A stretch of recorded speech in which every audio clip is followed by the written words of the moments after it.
Vite intrecciate.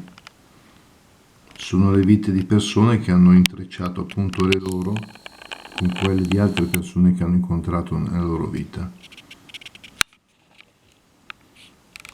Oggi, 24 marzo, a livello ecclesiale si è celebrata la giornata di preghiera, digiuno e memoria dei missionari martiri.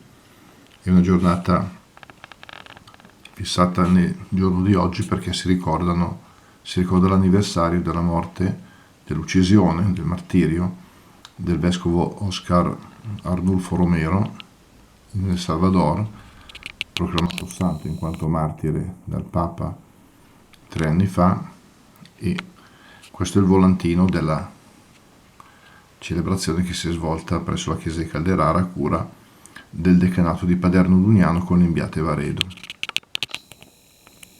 Ecco, ho voluto fare solo un ricordo perché io, ricordando anche i missionari che ho avuto come amici, quelli che ho conosciuto e quelli che conosco tuttora, tra l'altro hanno fatto vedere un video con una suora comboniana che conosce il suora Agata Cantone che è nel Sud Sudan. Ecco, con il ricordo di queste persone vi lascio l'invito. Se volete vedere quella celebrazione con la testimonianza potete andare sul canale YouTube della comunità pastorale San Paolo VI di Paderno Dugnano e vedere questa testimonianza.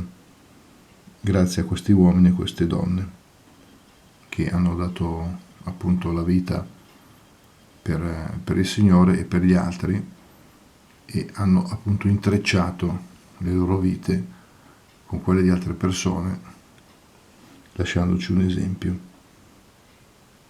Ciao a tutti.